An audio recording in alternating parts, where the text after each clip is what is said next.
Tiwanaku, ruínas de uma civilização perdida. Forte pressionamento de tecla de máquina de escrever. Sinos leves, retorno de slide de máquina de escrever. Tiwanaku é um sítio de pedra megalítica na Bolívia que os arqueólogos tradicionais acreditam ter sido erguido por volta do século VI depois de Cristo. No entanto, algumas evidências convincentes sugerem que a cidade, antes movimentada, pode ter sido fundada por volta do fim da última era glacial, um período cataclísmico na história da Terra. A qualidade avançada da cantaria, bem como algumas pistas nas esculturas restantes, sugerem que Tiwanaku pode, em parte, ser um monumento a uma civilização condenada, cujos sobreviventes tentaram compartilhar seu conhecimento com o mundo. Descoberta. Pressionamentos fortes de teclas de máquina de escrever. Toques leves, retorno de slide de máquina de escrever. Tiwanaku está localizada na costa sudeste do lago Titicaca, na atual Bolívia, perto da fronteira com o Peru. O local fica a mais de 3.800 metros acima do nível do mar, significativamente mais alto do que a maioria das ruínas antigas do mundo. Acredita-se que o local já tenha sido o lar de uma civilização próspera, mas não há fontes contemporâneas descrevendo a cidade, então sabemos muito pouco sobre ela. Os principais historiadores e arqueólogos geralmente concordam que o colapso da civilização Tiwanaku ocorreu por volta de 1100 depois de Cristo. Um século depois, o Império Inca começou a emergir ao longo da costa ocidental da América do Sul, e acredita-se amplamente que os edifícios de Tiwanaku serviram como modelo principal para a arquitetura inca. Os primeiros registros escritos das ruínas aparecem após a conquista espanhola dos Incas. Uma das primeiras e mais completas descrições foi escrita por um soldado espanhol chamado Pedro César de León em 1549. León ficou surpreso quando os nativos lhe disseram que os monumentos eram anteriores aos Incas e que seus ancestrais afirmam que a cidade apareceu de repente no decorrer de uma única noite. Em 1799, o naturalista tcheco Feđa Zajíc produziu um relato ilustrado dos locais ao redor do lago Titicaca. Os esboços de Zajíc incluem uma das primeiras representações do agora famoso Portal do Sol de Tiwanaku.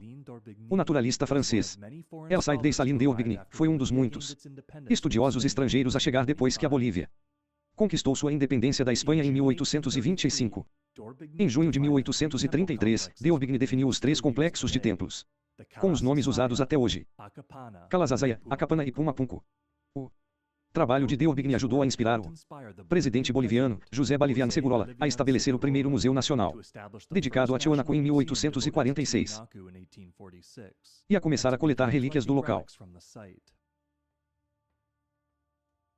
As primeiras fotos de Tiwanaku foram tiradas pelo comissário do governo dos Estados Unidos no Peru, Ephraim George Skier, que também mapeou e esboçou muitas das estruturas para um livro em 1877.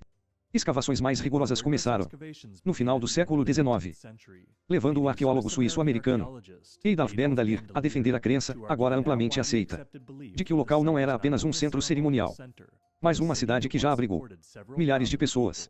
Em 1900, a região dos Andes se tornou um destino turístico popular, e muitos artefatos em Tiwanaku foram saqueados como resultado. Centenas de monumentos também foram danificados quando a pedra foi reaproveitada para construções modernas e como resultado de um trabalho arqueológico mal feito. Mudanças políticas na Bolívia. Depois de 1958 levaram o governo a colocar todas as escavações sob a liderança do arqueólogo boliviano Carlos Ponce Sanguinés. Embora a colaboração com pesquisadores internacionais tenha sido retomada no início da década de 1980, descobertas recentes continuam a revelar achados valiosos. Em março de 2015, o Centro de Pesquisa Arqueológica de Tiwanaku, na Bolívia, anunciou que uma pesquisa de radar de penetração no solo revelou várias anomalias subterrâneas que provavelmente são monolitos, bem como uma pirâmide enterrada. A exploração no lago Titicaca foi particularmente frutífera, porque o leito do lago era inacessível aos saqueadores do século XX. Por exemplo, em 2019, arqueólogos marinhos recuperaram artefatos rituais junto com restos de animais datados de 700 a 1000 depois de Cristo. A grande maioria de Tiwanaku permanece inexplorada. Até 2015, menos de 2% do sítio havia sido escavado. Não há dúvidas de que ainda há muito mais a ser descoberto. O sítio. Teclas pesadas de máquina de escrever. Sinos leves, retorno de slide de máquina de escrever. O sítio de Tiwanaku pode ser dividido em 2 seções. A primeira é um conjunto de estruturas ao redor da pirâmide de Acapana, 1 quilômetro a leste da moderna cidade de Tiwanaku. O segundo é o templo Pumapunku, 1 quilômetro a sudoeste. A colina artificial conhecida como Pirâmide de Acapana tem 15 metros de altura e aproximadamente 210 metros de cada lado. Semelhante às pirâmides egípcias, ela é alinhada com alta precisão às direções cardeais.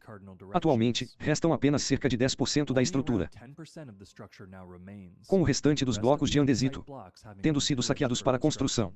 Acredita-se que, naquela época, Acapana era uma pirâmide em degraus, feita de terra compactada e revestida com grandes blocos de andesito. Entretanto, sabemos muito pouco sobre o papel das pirâmides na sociedade Tiwanaku. Os arqueólogos descartaram em grande parte uma função puramente decorativa ou cerimonial, devido ao que há em seu interior. A pirâmide contém canais de pedra em zigue-zague que guiavam a água para baixo e para fora, até um fosso ao redor. Essas estruturas têm precisão de 1/50 de polegada, aproximadamente 60 metros ao norte da pirâmide de Acapana. Há um pátio fechado quase quadrado, conhecido como templo submerso ou templo semi-subterrâneo. Acredita-se que os primeiros assentamentos se concentraram em torno deste pátio e que ele era usado para rituais periódicos, com a estrutura provavelmente alinhada a marcadores celestes, projetando-se de muitas das pedras que compõem as paredes. Há dezenas de cabeças esculpidas em pedra, conhecidas como cabeças de espiga, e acredita-se que elas possam representar os ancestrais dos muitos grupos que compunham a comunidade ritualística e política de Tiwanaku na época. A oeste do templo submerso fica o Kalasazaya, também uma grande plataforma retangular cercada por muros, considerada o local cerimonial central em Tiwanaku. Na língua aimara local, Kalasazaya significa lugar das pedras erguidas. Uma característica marcante do Kalasazaya é um monólito independente no canto noroeste do recinto, conhecido como Portal do Sol. É composto de andesito verde acinzentado e tem aproximadamente 3,8 metros de largura e 3 metros de altura. É decorado com entalhes habilidosos, sendo o mais proeminente deles o que parece ser um tipo de calendário, composto por 3 fileiras de 8 dígitos. Algumas esculturas inacabadas sugerem que a obra foi abandonada repentinamente. Há também 2 estátuas significativas no Kalasazaya. A maior dessas figuras é conhecida como monólito de Ponce, e a menor das 2 é apelidada de Eufrade. Ambas as figuras estão vestidas com escamas de peixe da cintura para baixo, e as escamas são desenhadas com cabeças de peixe estilizadas. O cinto do frade também retrata vários crustáceos. A sudoeste de Kalasazaya fica Pumapunku, um nome que significa Portão do Puma. Acredita-se que Pumapunku tenha sido um complexo independente usado para rituais, embora pareça que o lado sul nunca foi concluído. Embora o nível das águas do Lago Titicaca tenha diminuído desde então, acredita-se que o Pumapunku teria sido originalmente posicionado na margem do lago. Muitas das pedras enormes encontradas em Pumapunku pesam entre 90 e 136 toneladas métricas, ou 100 a 150 toneladas cada, sendo que a maior em Pumapunku pesa 180 toneladas métricas. Ainda mais blocos gigantes estão espalhados pelo chão, em desordem. Arqueólogos tradicionais ainda estão debatendo como os grandes blocos de pedra foram movidos das pedreiras para uma distância de até 90 quilômetros. Embora algumas pedras tenham sido transportadas pela água, muitas delas mostram sinais de terem sido arrastadas para um ou mais lados. Os arqueólogos argumentam que, assim como os incas, os construtores de Tiwanaku teriam que construir leitos de estradas para transportar essas pedras. Entretanto, até 2013, apenas uma estrada potencial havia sido descoberta. A alta precisão da cantaria de Pumapunku é evidente nos muitos blocos com furos, encaixes e linhas perfeitamente retas esculpidas neles, além daqueles com superfícies lisas e fundações niveladas. Muitos dos blocos de pedra cinza em Pumapunku também exibem uma cruz perfeitamente formada. Dentro de outra cruz nenhuma ferramenta foi recuperada para justificar esses trabalhos. Mas os pesquisadores descartaram a possibilidade de martelos serem muito rudimentares para a tarefa. Muitas dessas pedras aparentemente deveriam estar interligadas, embora nenhum bloco masculino adjacente tenha sido descoberto para confirmar isso. Entre as muitas obras de pedra impressionantes em Pumapunku estão as fileiras de blocos H, assim chamados por se assemelharem à letra maiúscula H. Estudos geológicos iniciados em 2017 encontraram matéria orgânica na pedra que foi usada para datar sua construção em aproximadamente 600 d.C. A presença de substâncias orgânicas sugere fortemente que as pedras foram forjadas a partir de uma mistura composta de areia de andesito vulcânico e matéria orgânica para uni-las. Entretanto, esse método de datação e construção é contestado. O escritor e pesquisador Brian Foster também descobriu que esses blocos H e outras pedras próximas exibem propriedades magnéticas incomuns. Datação de Tiwanaku. Teclas pesadas de máquina de escrever. Sinos leves, retorno de deslizamento da máquina de escrever. A data exata em que Tiwanaku foi fundada ainda é motivo de controvérsia. Estimativas atuais de arqueólogos tradicionais variam de 1580 a.C. a 724 d.C. Um estudo de 2004 usou datação por radiocarbono em matéria orgânica de Pumapunku, que produziu uma estimativa entre 536 e 600 d.C. No entanto, escavações realizadas em 2008 levaram os arqueólogos a concluir que o local foi fundado durante os 2 primeiros séculos da Era Comum. Pesquisadores como Brian Foster destacam como os vários materiais e técnicas empregados indicam múltiplas eras de construção, começando com Pumapunku. Isso sugeriria múltiplas eras de habitação, em vez de uma única ascensão e queda. Acredita-se que o período de maior imigração tenha ocorrido após 600 d.C., resultando no desenvolvimento de setores como CH e Jijawira, que aparentemente se especializou na produção de cerâmica. Acredita-se que o colapso de Tiwanaku tenha ocorrido por volta de 1100, com historiadores e arqueólogos apontando causas como severo estresse ambiental e agitação política, entre outras. Por exemplo, a distribuição dispersa dos muitos blocos de pedra de Tiwanaku e o fato de Pumapunku ter sido enterrado sob vários metros de lama são fortes indicativos de atividades cataclísmicas, como terremotos e inundações. O geólogo americano Robert Shack aponta para vários blocos com lados que parecem ter sido derretidos por calor extremo, o que ele sugere ter sido causado por um evento cataclísmico de plasma solar. Apesar do consenso geral de uma linha do tempo comum, a arquitetura do sítio contém muitas pistas que apontam para uma datação muito mais antiga. O explorador e arqueólogo independente, Arthur Poznański, que passou 50 anos estudando a história andina, propôs que o calendário esculpido no Portal do Sol, bem como a localização do próprio portal, estavam alinhados astronomicamente para prever as estações do ano. Ao longo de um ciclo de 41 mil anos, o ângulo da Terra em relação ao equador celeste varia entre 22,1 graus e 24,5 graus, possibilitando retroceder o relógio até que o portal se alinhe com o nascer do Sol, no equinócio e no solstício. Poznański calculou que o portal foi construído em 15 mil a.C., mas seus cálculos foram posteriormente refinados com dados de satélite para chegar a uma data de aproximadamente 10 mil a.C. Arqueólogos modernos como Neil Stead e Dr. Oswald Rivera expressaram apoio ao trabalho de Poznański em 2 lugares simetricamente opostos. No calendário Gateway estão o que os arqueólogos afirmam serem as cabeças de 2 condores de crista. O escritor Graham Hancock sugeriu que, vistas juntas, as 2 cabeças de condor no lado direito formam o que parece ser uma cabeça de elefante voltada para a frente, exibindo suas orelhas, presas e tromba. Hancock observa que outras esculturas em Tiwanaku combinam designs para fazer com que um objeto sirva como outro em diferentes níveis de perspectiva. Além disso, o lado espelhado do Gateway também retrata 2 canders lado a lado, mas juntos eles parecem bem diferentes do suposto desenho do elefante. Não há elefantes na América do Sul, e acredita-se que a maioria das espécies de mastodontes tenha sido extinta há mais de 11 mil anos. O candidato mais próximo é uma espécie extinta chamada Cuviaronius, que se assemelhava aos elefantes modernos, mas com presas maiores e orelhas menores. Os Cuviaronius eram numerosos nos suldos antes de sua extinção por volta de 4000 a.C. Outro desenho no Gateway parece ser de um toxodon, um grande mamífero anfíbio, semelhante a uma mistura de rinoceronte e hipopótamo, considerado extinto há cerca de 12 mil anos. Hans Schindler Bellamy e Peter Allen argumentaram que o Gateway contém pelo menos 46 cabeças de toxodon, e o animal também foi encontrado em diversas esculturas e retratado em muitos fragmentos de cerâmica recuperados. Poznański também argumentou que 2 outras espécies, Celidotherium e Macrauchenia, também podem ser retratadas nas obras de arte. Ambas as espécies foram extintas no final da última era glacial. Conexões mundiais. Teclas pesadas de máquina de escrever. Sinos leves, slide de retorno da máquina de escrever. Começando com seu livro de 1995, Fingerprints of the Gods, Hancock estabeleceu conexões entre vários sítios arqueológicos do mundo antigo que, de acordo com a interpretação predominante da história, nunca interagirão uns com os outros.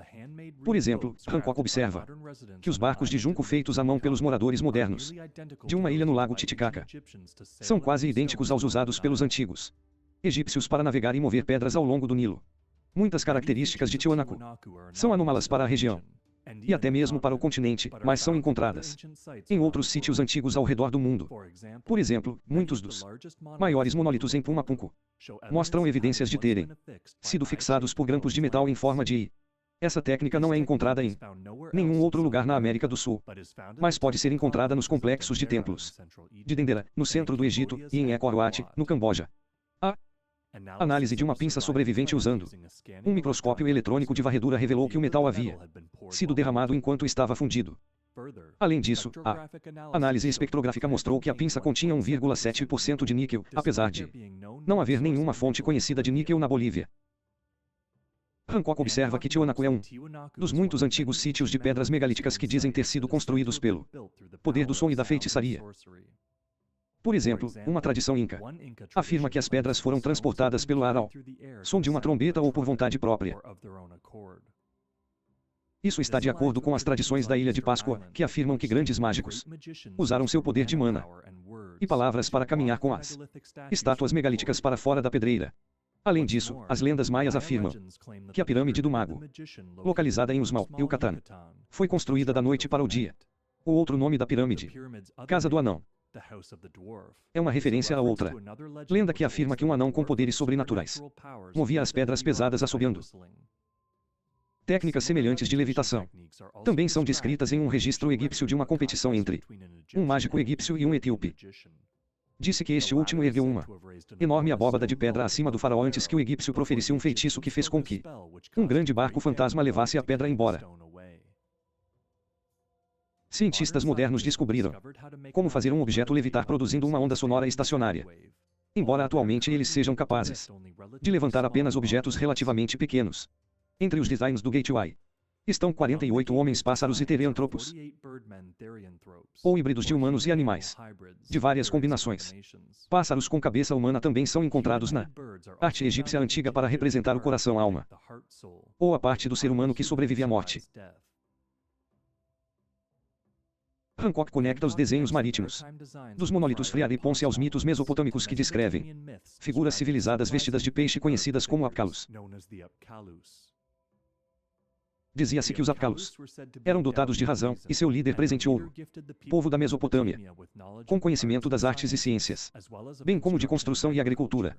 Vários relevos babilônicos e assírios retratam homens barbudos, vestidos como peixes, segurando objetos nas mãos. O fato de as estátuas de Ponce e Friar terem barbas é significativo, porque os povos indígenas de Tiwanaku não conseguiam deixar a barba crescer. Acredita-se que os queixos pontudos nas estátuas da Ilha de Páscoa também representam barbas. Outra característica notável das estátuas de Ponce e Friar é que os dedos longos das mãos das estátuas se encontram no umbigo. Em Göbekli Tepe, um antigo sítio na Turquia datado de aproximadamente 9500 a.C., encontramos vários pilares de pedra megalíticos esculpidos em figuras antropomórficas com cintos grossos e dedos longos estendidos em direção ao umbigo. Um totem encontrado no local apresenta o mesmo motivo. Da mesma forma, as estátuas Moai da Ilha de Páscoa também colocam as mãos na barriga e usam cintos largos. A conexão naval pode ser uma referência ao homônimo compartilhado desses locais. Cada um recebeu o nome de um mito criacionista sobre o mundo emergindo do umbigo, ou ponto central, da Terra. Além disso, os pilares em Göbekli Tepe também apresentam desenhos em H, muito semelhantes aos blocos H em Pumapunku. A civilização perdida. Teclas pesadas de máquina de escrever.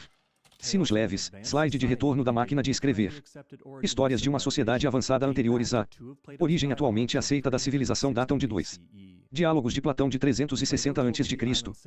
Platão falou sobre a cidade e ilha de Atlântida, que teria existido 9.000 anos antes do nascimento do líder ateniense Solon, ou por volta de 9.630 a.C. Após uma guerra com Atenas, a nação insular foi afundada por um terremoto e tornou-se uma barreira intransponível de lama. Alguns veem a lenda de Atlântida como uma versão mitificada de um cataclismo global que coincidiu com uma elevação dramática do nível do mar. No final da última era glacial, por volta de 9600 a.C., os pesquisadores canadenses Rand e Rose Flemming investigaram as áreas do mundo para as quais uma civilização sobrevivente provavelmente teria fugido. Eles argumentaram que as regiões mais adequadas à sobrevivência seriam lagos de água doce em grandes altitudes, tornando o lago Tana, na Etiópia, e o lago Titicaca, os principais candidatos. Hancock demonstra como Tiwanaku pode ter sido inspirado pelos sobreviventes dessa civilização condenada, que tentaram transmitir seu conhecimento e tecnologia antes que eles se perdessem na história. Como evidência, ele aponta lendas sobre a fundação do local.